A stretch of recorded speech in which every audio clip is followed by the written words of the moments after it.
Hello everyone. My name is Evelyn Carter, 87 years old. And this is all the family I have left in this world. My granddaughter, Sophie, 20 years old.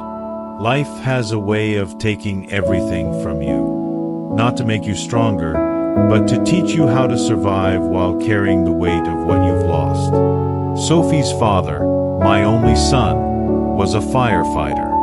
I used to be so proud of him. Every time he put on that uniform, it felt like the whole world lit up. But one freezing December night, he rushed into a burning building to save two trapped children. And he never walked back out. I thought that was the end of my pain. But a year later, Sophie's mother, my daughter-in-law, whom I loved like my own child, collapsed from illness. Sophie was only 13. She held her mother's fading hand and whispered, "Mom, do I still have anyone left?" I couldn't answer, because her mother had already taken her last breath. From that day on, it was just the two of us. No home, no relatives willing to help.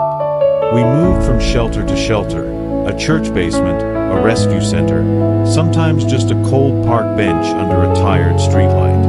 But there was one thing life could not take away from us: music. This violin once belonged to my wife, the woman who sang in my ear every night for 50 years.